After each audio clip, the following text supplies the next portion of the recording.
Hello and welcome to another Starcraft 2 commentary video with Gom Jabbar. This is going to be the first in a series of Protoss versus Terran videos, and we're going to be looking at a couple of builds that I've been running on the ladder lately that have really been improving my own PvT, which has become a problem matchup for me lately, but I feel like this is really turning the matchup around for me, so I'm going to be sharing these builds with you and examining some of these games. And for the purposes of learning from the Protoss point of view, we're going to stay on my own vision. So this is just my vision here. We're not going to see what the Terrans are doing at all until we get to scout them. So we all know that the old standard for Protoss vs. Terran used to be the 2-gate Robo expand build. And this is of course really safe. You get the observer out very fast. It's very responsive to all-ins or Banshee play or anything like that. But what's happening is that people are beginning to understand the game more and what scouting means a little bit better. And as such, you really don't need to rush for that observer in all cases. This used to be like the cookie cutter build where you do all the time because you need that observer, and that just isn't the case anymore. So what we can do as Protoss players is we can scout other little things and then diverge our play a little bit. In the past, it was sort of given that 2-gate Robo was the standard build, but you need to see something drastic in order to deviate from that. Now, however, I think that 2-gate Robo is just one of many builds that you should do as a response to scouting. And it's actually not that common, in my opinion, to go 2-gate Robo. I barely even do it anymore. And I only do it when I see certain things with my first scouting worker. So,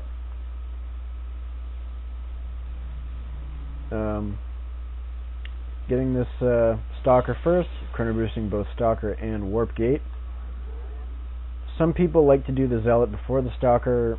Lately I've just been skipping the Zealot because the Zealot is only useful in a couple of circumstances, mainly if they're doing Marauder pressure and you can like force field at the ramp, or if you're doing like a Zealot Stalker aggressive poke. Now I did not get any scouting information here except that I saw 2 Marines. So that's all I could see. We're going to keep that in mind. A lot of the time, if I see this, I will do 2-gate Robo because I don't know what he's doing. But in this case, I'm going to go 3-gate. Anyway, I'm doing Stalker and then nothing but sentries out of this one gateway until Warp Gate finishes. And I'm actually chrono boosting Warp Gate continuously here, pretty much. I'll throw in another chrono boost pretty shortly here. So, as I was saying, the old standard build used to be 2-gate Robo. Now, based on what you see, I find that my standard build is becoming 3-gate fast expand. So, that's what I'm going to be doing here. And the reasoning for this is 2-gate Robo, you really only need if Terran is doing Cloak Banshees or Terran is doing a tech all-in, as in a tech lab factory or like 2-port Banshee or something, some sort of crazy one-base high-tech build. Because you're going to need the Robo Bay itself, not just observers. And I'm trying to get in there, but he's not letting me. But the 3-gate expand handles a lot of different things. It handles bio all-ins, because you get 3 gateways very quickly. Leaves you very, very safe against bio with these force fields. It also is safe against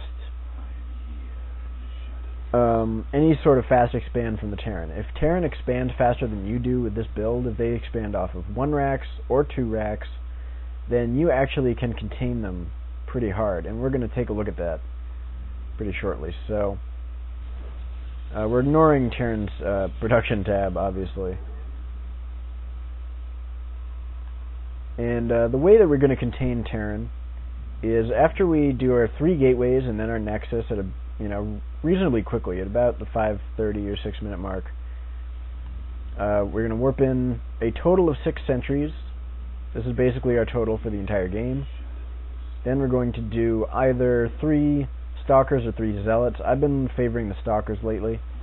I'm going to poke up the ramp, see what he's got. He has 2 bunkers. 2 bunkers at this ramp with marauders and marines, a good amount of them too.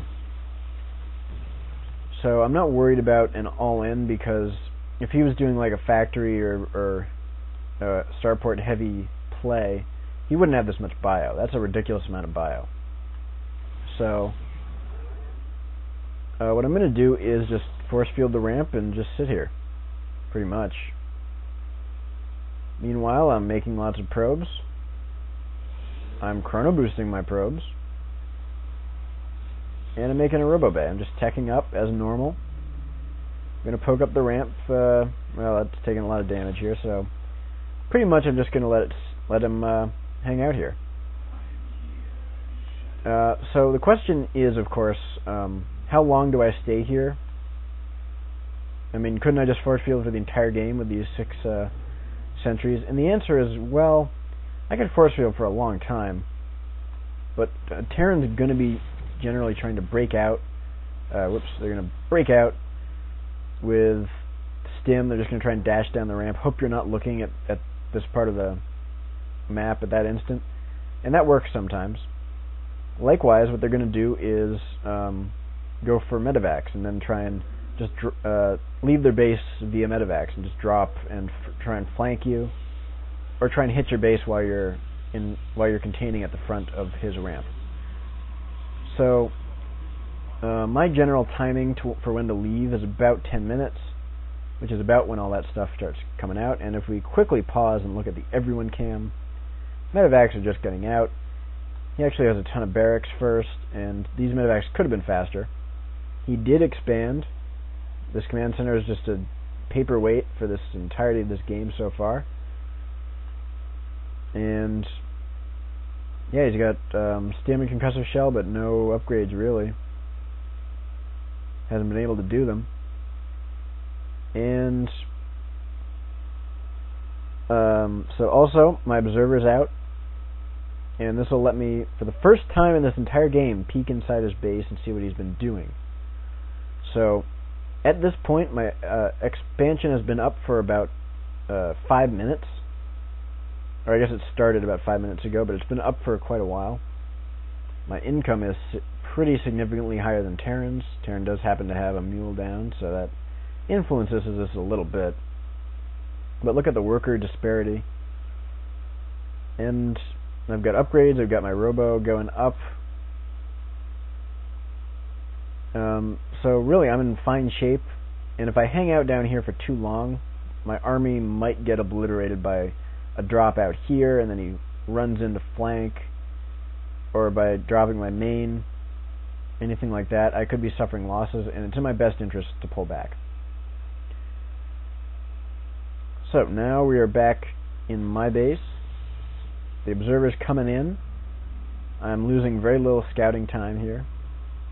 Basically, while my army is pulling out, my observer is flying in, getting that +1 armor. And let's take a look at what I see. His medevac's popping out for the first time. I want to follow this medevac, actually. Colossus is starting. Range should be starting quite soon. And of course I fly right into his missile turret. But I did see all this stuff down here. And I am just at a huge lead right now. It's 2 base versus 1 base for quite a while. My Colossus is about to pop out, so even if he attacks me now, I'll be able to stay alive. We got force fields, I have zealots and stalkers. So, yeah, I'm just really safe. And Terran, because he's sitting up here at the top of his ramp, he doesn't entirely know when I've left. Now, we happen to know that he has finally poked out and is going to land his command center at the 12-minute mark. But, I mean, he is going to be sitting up here for a little while before he is safe enough to move out. Because he has to worry about me cutting his army in half at his own ramp. So, here we are. I'm on 2 bases with Colossus. Terran is just now breaking out. And if we look at the army disparity, yeah, I'm way in the lead.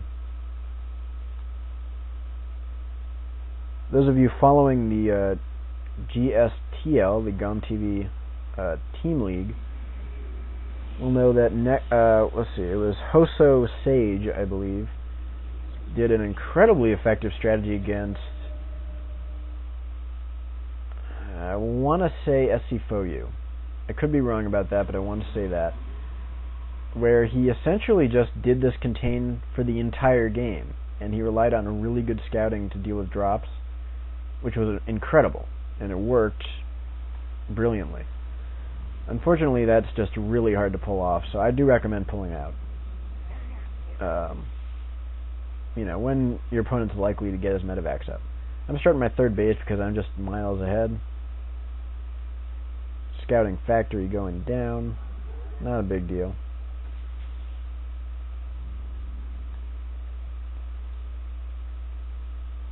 Still making Colossus and everything like that. Here's a nifty little trick. You put a pylon right up here, it's going to spot any drop that's coming over the top side of the base. And of course these pylons will spot any drop down here pretty quickly. So that's a pretty nice thing to keep in mind. Put a pylon right there, you'll spot pretty much any drop. And by the way, I do have the towers. I'm checking with this probe for any hidden expansion because I want to make sure that I do have the lead. I don't know for certain if he didn't float a command center someplace else he actually could have. But it seems like I have the lead. I'm verifying this, and I mean, the way that you make decisions when you have the lead, like I do, when you're 3 base versus barely 2, is you make totally different decisions than when he has like a hidden 3rd base and he's just now taking his 3rd. If he had like a base down here from the beginning of the game and he was just now landing here, I would be thinking very different things.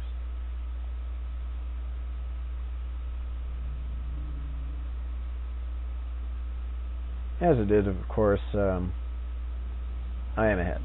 I'm vastly ahead, as you can tell by the supply count. Vastly ahead. And now that I'm almost maxed, I'm going to go for the kill. Once you're maxed, you basically should attack. I've got 3 bases. I know he doesn't have 3 bases. So, yeah, it's time to win the game. And we're going to see that. He has a few Vikings, but not a whole lot. A lot of EMPs going down, but it doesn't matter. I got my force fields down already. Yeah, he was trying to go Ghost and Viking. And against this army, that's just not really going to work. Target firing all his Vikings down. And he has left the game. So really quickly here, I'm going to go back, and we're going to look at this through Terran's point of view. Zipping on through the opening, of course, because that's not terribly important.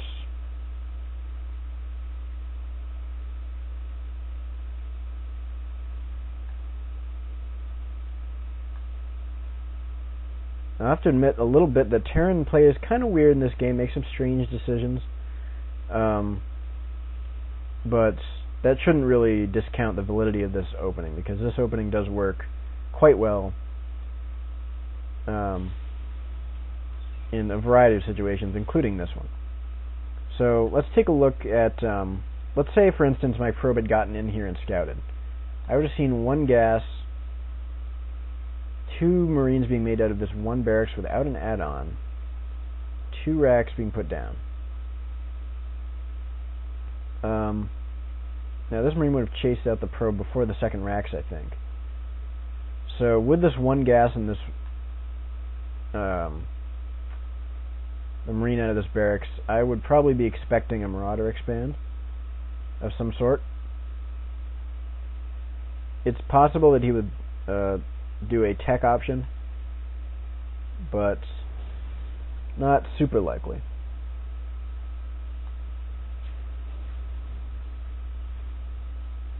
So he puts a reactor on the first barracks, going for a tech lab on the second.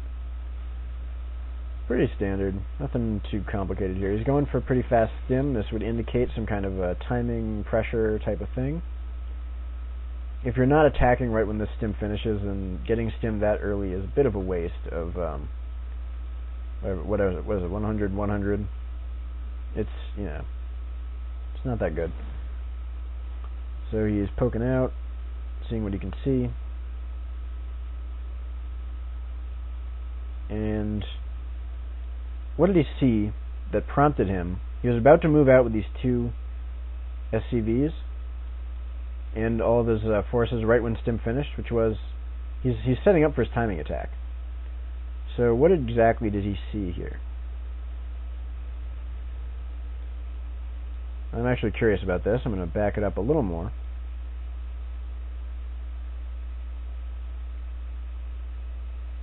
Okay, so we'll look at Terran's vision here. Terran sees units coming at him. Terran sees units coming at him. Instead of doing this stim push with Marauders, Marines, and SCVs for bunkers, he was going to move out of his ramp with these 2 SCVs. He puts down 2. I have to admit that with a 2 racks command center, firstly, my 3 gate expo is a bit stronger than this, believe it or not. Even though he went for a pretty fast stim, and if he had engaged, he probably would have forced me back and pressured me. He couldn't have canceled my expo. I mean, if we go to the everyone cam, my Nexus is faster, and I could have held it because of those 3 gateways versus only 2 barracks. So that is important to keep in mind. Having said that, though, if he were down his ramp and he had kept and he had engaged with stim, kept throwing units at me, he could have repelled this, and it wouldn't have been a big deal. So when you're throwing down 2 bunkers, that's a lot invested in bunkers. And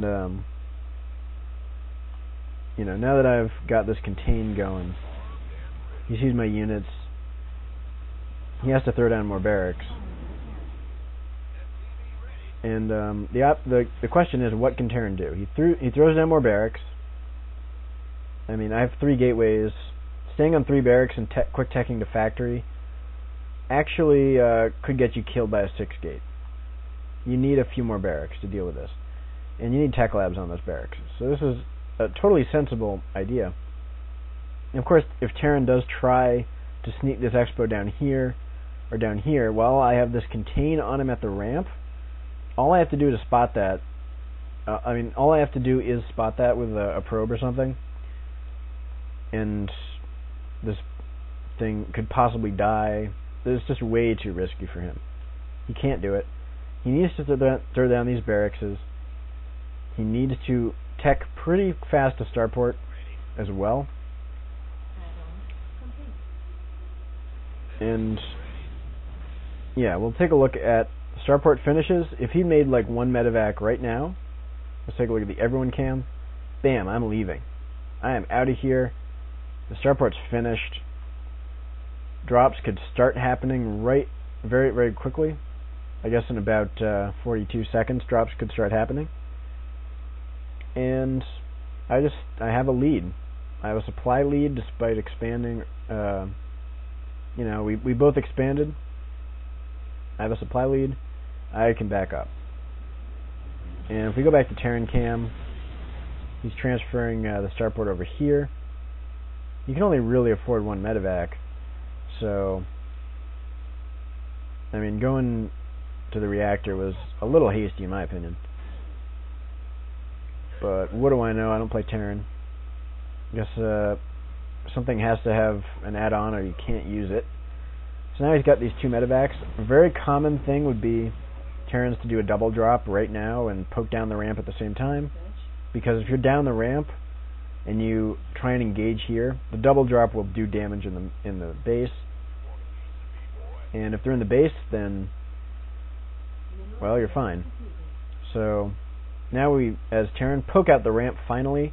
The contain just ended. This is basically the earliest we could have gotten out, maybe a minute earlier.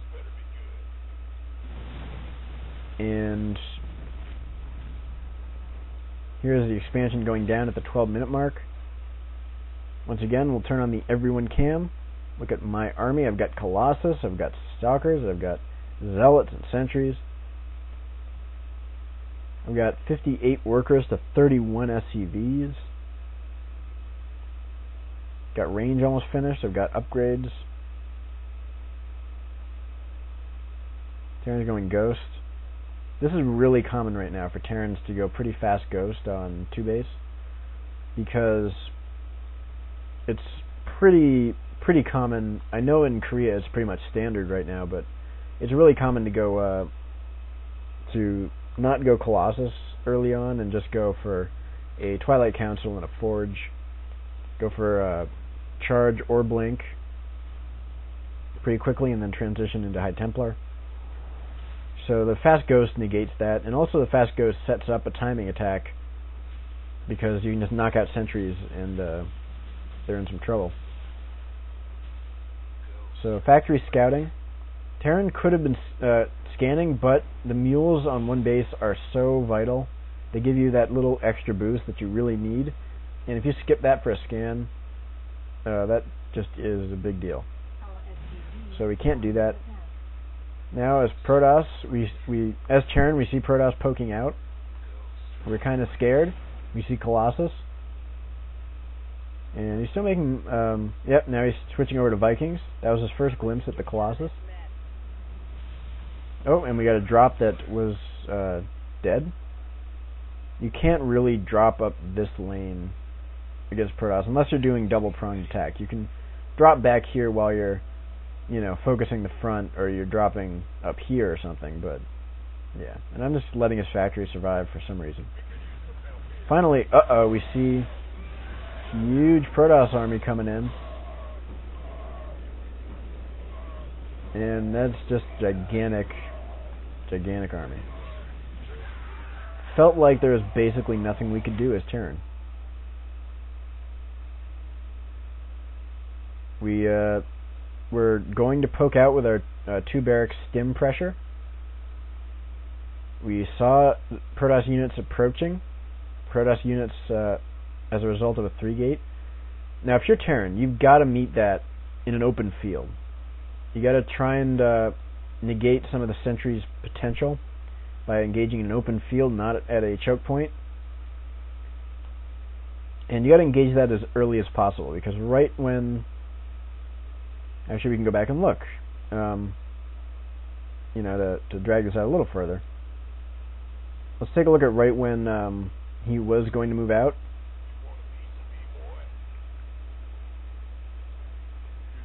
Put it on ×4. Alright, so my warp gate just finished actually. And he saw my expo going down. Parking this guy at the watchtower. Stim's going to finish soon. Alright, so let's say that he'd moved out of his ramp right about when okay, so right now he was moving out of his ramp. Let's check out, could he have engaged this? I don't care about that. 6 sentries, a stalker. He's got Marines, 12 Marines, 4 Marauders, 2 SCVs, and Stim. Yes, he could have crushed this as long as it wasn't in a really tiny choke. And even then, he has stim. Like, I have to retreat from that. That's really the key thing. So, in my opinion, Terran totally overreacted to this. He retreats and makes 2 bunkers. He has enough information to guess this isn't a 4-gate. And 3-gate expand is pretty common. So my advice for this Terran player is to not overreact and build 2 bunkers when you see this amount of units. In any event, though, as soon as we get into this situation where I'm at your ramp, if you're Terran, I guess, but you know, if you're at the Terran's ramp like this,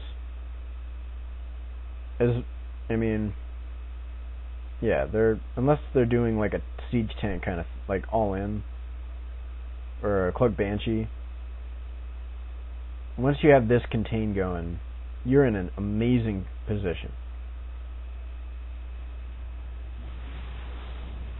And even if you had pushed, you have 3 gateways. I would have units warping in. I get zealots.